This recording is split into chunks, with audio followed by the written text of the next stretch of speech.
When we talk about IoT, there isn't one industry that's not going to be touched by a connected products and services strategy. And as a result, will also transform the fundamental business of that particular, industry.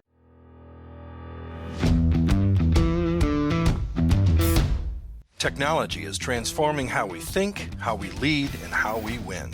From InterVision, this is Status Go, the show helping IT leaders move beyond the status quo, master their craft, and propel their IT vision. Welcome to Status Go. I'm your host, Jeff Tunn. Today we're continuing our two-part series in our conversation with Lenz. In our previous episode, we talked to Lou about his background in design and innovation for many, many large organizations throughout his 36-year career. Today, Lou is the professor of practice at Indiana University School of Informatics and Computing in the Department of Human-Centered Computing. So, Lou, why don't we start with that and talk about what is the Department of Human-Centered Computing? Sure. So within the School of Informatics and Computing is the Department of Human-Centered Computing, and the name really does capture the intent, which is, how can we take information technology, humanize it, understand its benefits and its applications to meeting real, end user needs. So you can think about, data science, data analytics, that whole area of, how do you then take these large amounts of data streams and make sense out of them in an organization, down to the user experience, UX, as well as down into the actual user interface itself. So it's really about humanizing data and making it manageable and accessible for your end user. I joined the department back in 2016. I retired from GE, a 36-year career in corporate America, and I had been part of the school years ago on the advisory board. And when Davide Balchini, the HCC department head, and Matthew Palical, the dean of the school, caught wind that I was retiring, they said, "Well, you can't play golf 7 days a week, can you?" Well, I could give it a try, but you're probably right. And so I joined the team in November 2016. And my role and the goal of my activity here is to build a stronger bridge towards industry and education.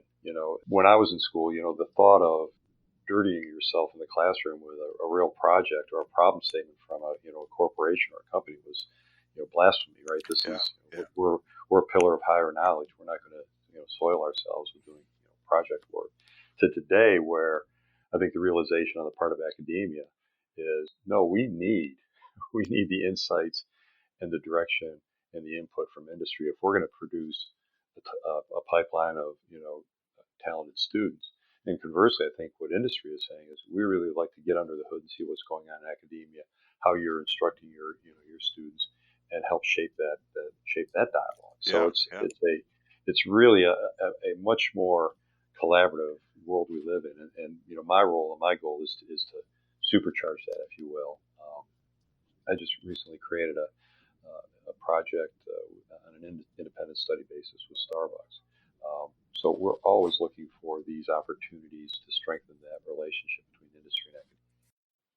So when you and I met at breakfast a few weeks ago, you were talking about the class that you're working on right now, the IoT interface and design and business information, right? Can you talk a little bit about how that's set up and what the structure is and what types of things you're doing with the students?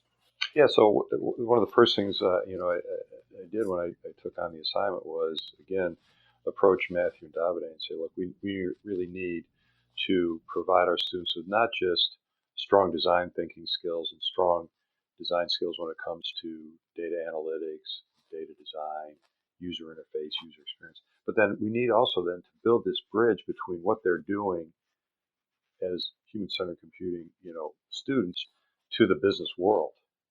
And when you think about, you want to produce students that are going to be able to get comfortable, not just in their day-to-day lives, in the workforce, but also be able to then grow into the C-suite and sit at the table and help drive a business forward. Well, that starts with understanding business model design, And so I'm bringing that into the classroom. So this course, IoT Interface Design and Business Innovation, is just that. We're using IoT as the vehicle to drive these students to think about how they can transform their designs into new business models. It's a graduate level course. It's a pretty intense course. It's project based. I tell the students on the first day of class, today is the first and last lecture you're going to hear from Professor Lenz. And the students get wide-eyed, and they're like, "Well, what did we get ourselves into?" What, you mean No, they didn't cheer? yeah, I think they were just kind of expecting that this wizened guy will come in and fill their heads with knowledge. Well, Yeah. in fact, what we do is we actually I broke this semester, the 16-week semester, down to 3 5-week chunks, and each one of those chunks is a 5-week sprint involving an industry partner to solve an IoT-based problem. And so from day one, it is go, right. And I think what we end up with then is students that come out of the semester with a better understanding of not just thinking about that app or that specific design solution, but in what context will that fit into a larger business model, Yeah. right? And so I have them thinking about channels of distribution, key assets, key resources, customer service, understanding the revenue streams, the cost equation, so that they can then think about how their designs fit in when they exit academia. And they may be a junior designer or a junior person on staff, but they have that context that, in order for me to do my job effectively, I understand how this fits into the larger business equation. So that one day, they will be driving the business or running a P&L or sitting and making some of these key strategic decisions.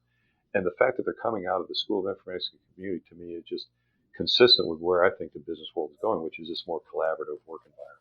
Well, and in our previous episode, we talked about the rapid pace of change. And I like that you've broken this down into 5 week sprints because, man, you do have to hit the ground running to achieve a target within that 5 weeks. So not only are you teaching them the business concepts, but you're teaching them to work agilely and quickly to drive results. Absolutely. We did a project with IBM's R&D team down in Austin, Texas, this time last year. And when I described the course, and I said, this is a 5-week sprint, they were like, well, thank God that you're finally talking in the terms of, the business realities, right? Because that's the world they live in. And, Yeah. and I was delighted to hear that and share that with the students, because that in fact is reality. So yeah, Yeah. you're right. It is a sprint. A semester is an eternity in the business world, right? Right. Yeah. Exactly. Yeah. Exactly. But and so in this class, in one semester, they may touch on home health and home health products and services. They may touch on vehicle telematics and asset tracking, and then they may get into ag tech and row crop Yeah. planning. So it keeps them on their toes. But what I tell the students is, look, I'm going to give you a set of tools. The tools are repeatable. The only thing that changes is the design challenge, right? So that hopefully I'm going to create a pipeline of students that when they get into the workforce, independent of where they land, they'll have a set of tools that they can use and apply. Well, and what I would love to do now is dig in a little bit to some of the projects, so our audience can really understand the type of work you're doing. And you mentioned earlier about Starbucks, so why don't we start there and talk a little bit about the project that you're doing with them, and not only what are the students going to learn, but what is Starbucks going to get out of working with you guys? Sure. So that particular project is actually an independent study project, and again, in the larger context, I am always open for any approach from any industry to work in whatever capacity. You want to work in a 5-week sprint, great. If you want something that is a little more challenging, that you want a little more consideration, a little more focus, we can work in that. I mean, one of the things, Jeff, that I've learned going from the corporate world into academia is how flexible we can be. This notion that we have this very fixed rhythm, and you have to come our way with the schedule rather than us come your way is false. I mean, we have any number of models and methods to attract industry sponsors and work collaboratively. And by the way, this is not about we want to deliver results. This is not about us just using this industry sponsor for our own benefit of learning. We also want to share the results with our work industry sponsor, hopefully they'll get something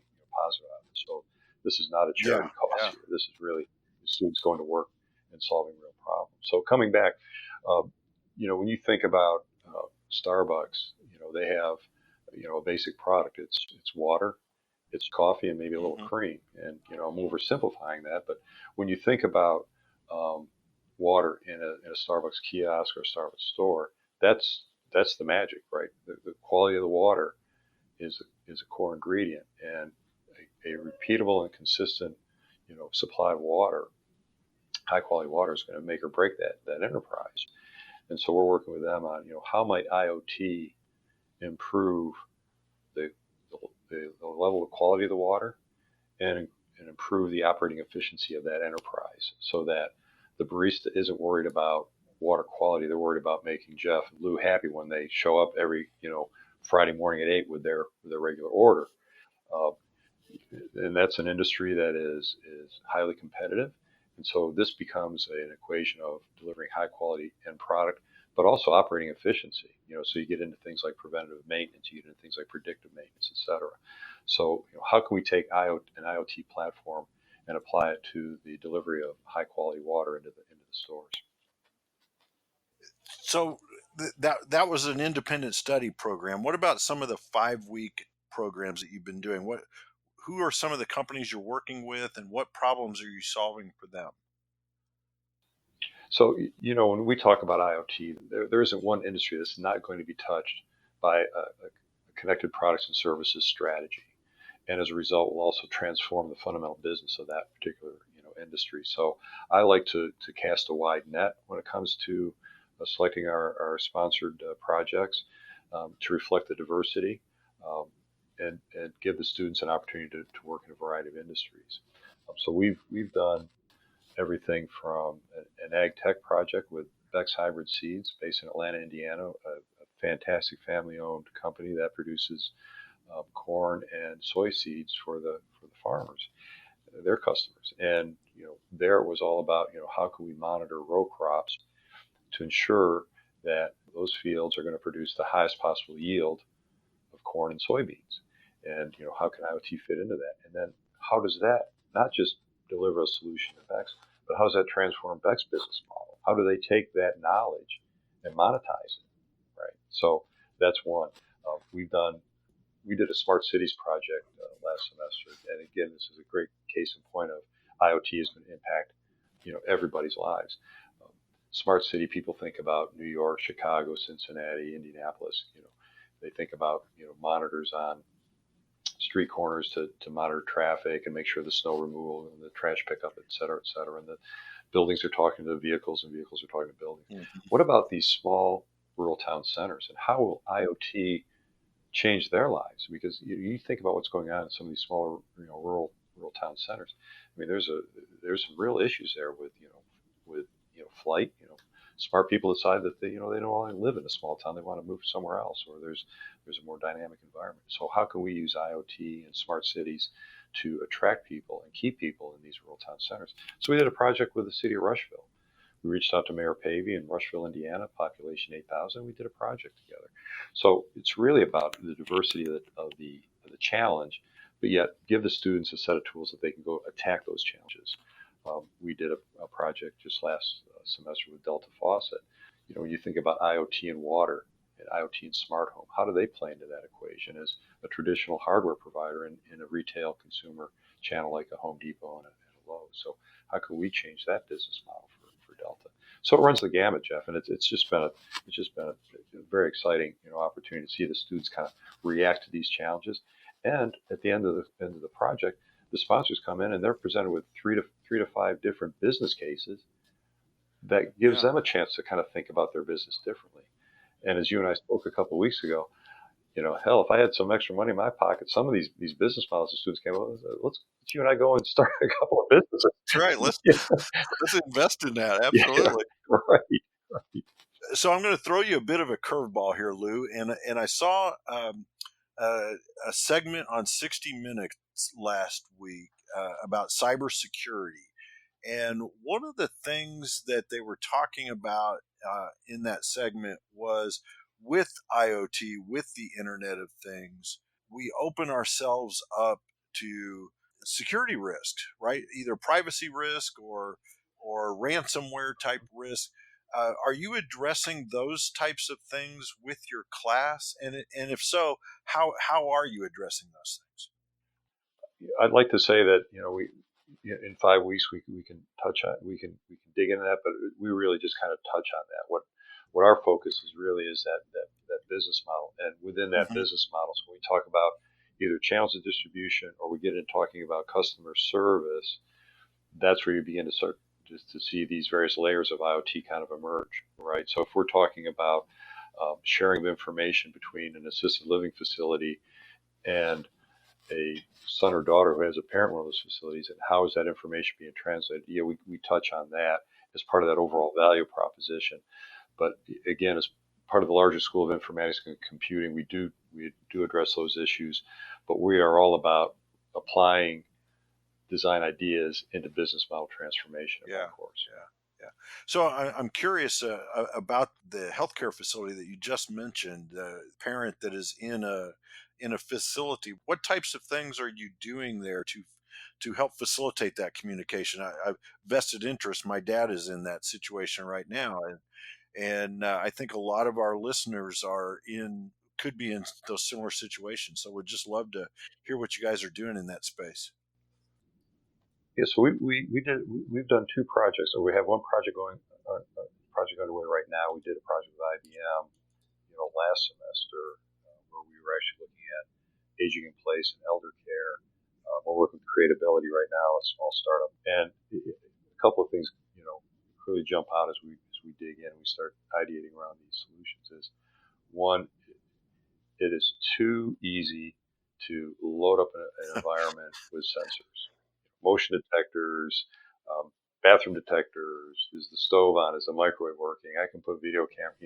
You and I can run down to Best Buy and we can, Yep. Yep. overload our parents' home with, Big Brother, and that's not right. I mean that does not speak to the dignity that we want our parents, our relatives to live in.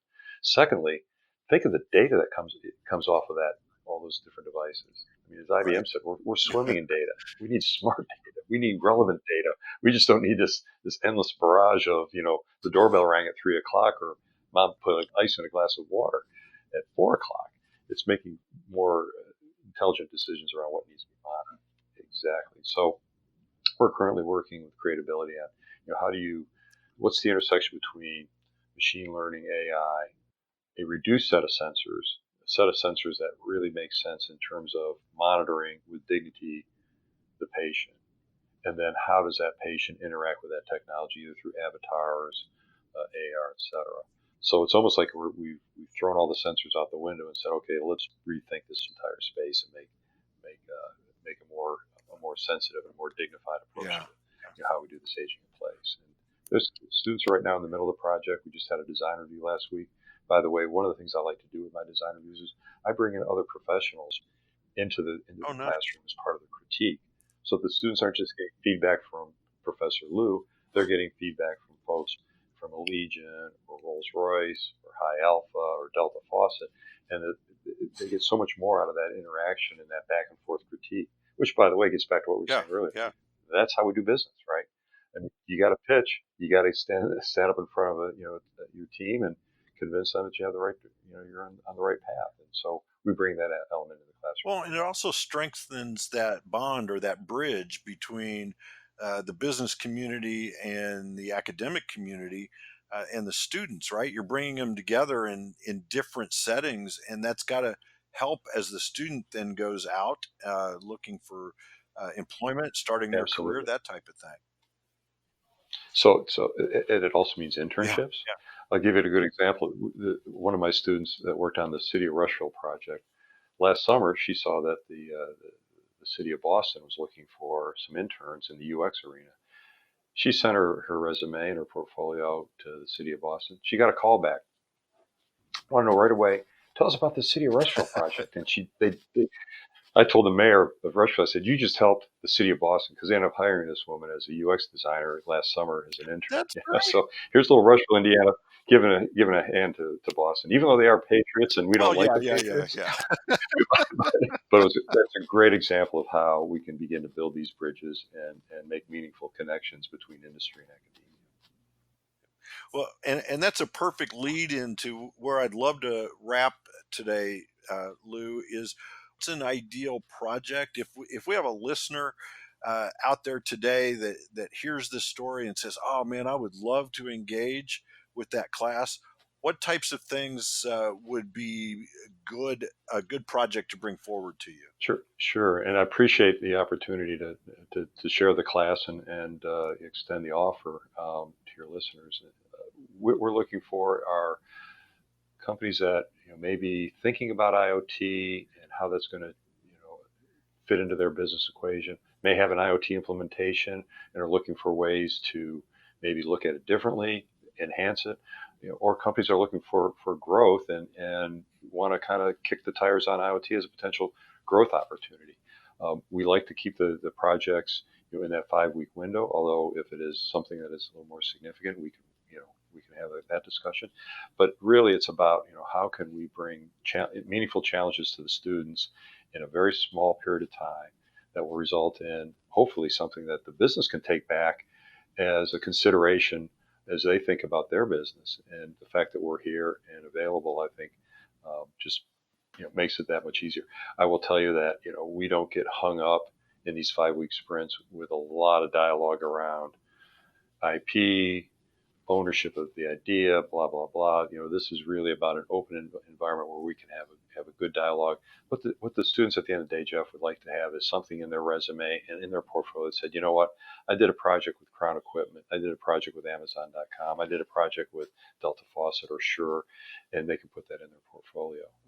So we like to keep it lightweight. We like to keep it casual. And as we talked earlier, this is about in this era of open innovation and speed to market, it kind of fits into that mindset as well.